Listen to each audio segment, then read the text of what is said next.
does freedom really mean? For most of us, it's just a word we use. But for the people rescued by the Anti-Trafficking Bureau, or ATB, it's a fight they live every single day.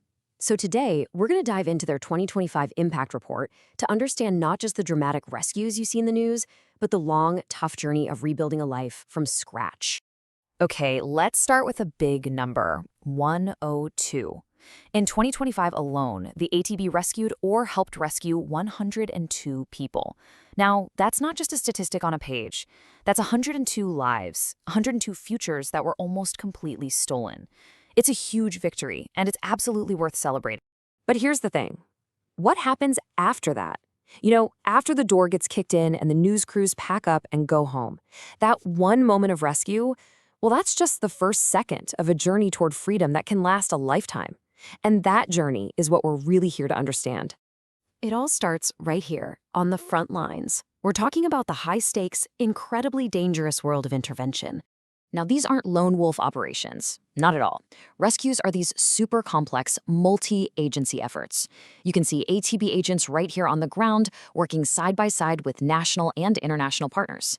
It takes incredible precision, a ton of courage, and amazing coordination to take down these massive criminal networks. And the results? Well, they're powerful. Just imagine the teamwork it took to rescue over 40 women from one single network in Santo Domingo, or to take apart a whole transnational operation in Puerto Plata. Over the course of the year, 50 traffickers were actually captured. These aren't just numbers, they're direct hits against organized crime, totally disrupting their operations and, of course, saving lives.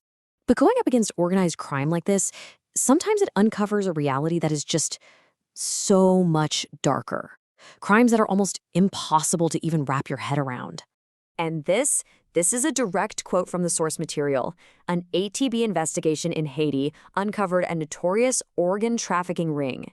Victims, many of them children, were found with their organs surgically extracted.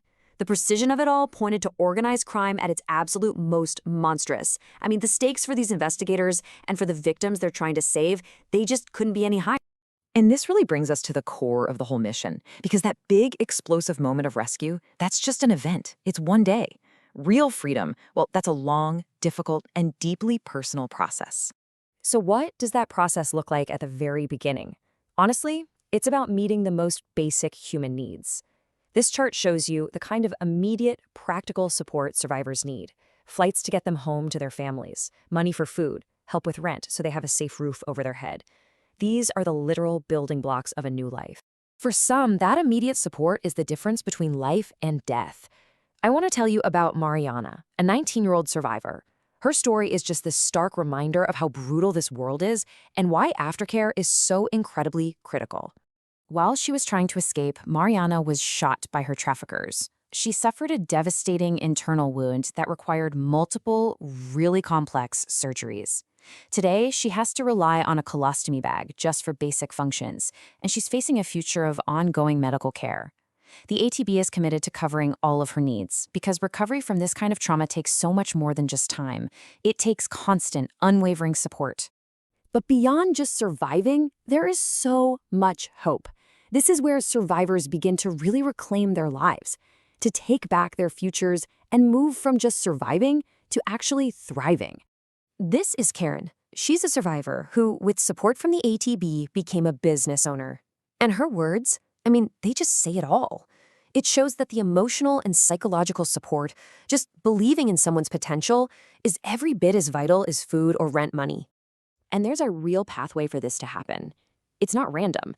It starts with a rescue and getting immediate counseling. Then comes skills training, giving people tangible, marketable abilities. And finally, business launch support, the resources to turn those new skills into a future where they are independent and sustainable.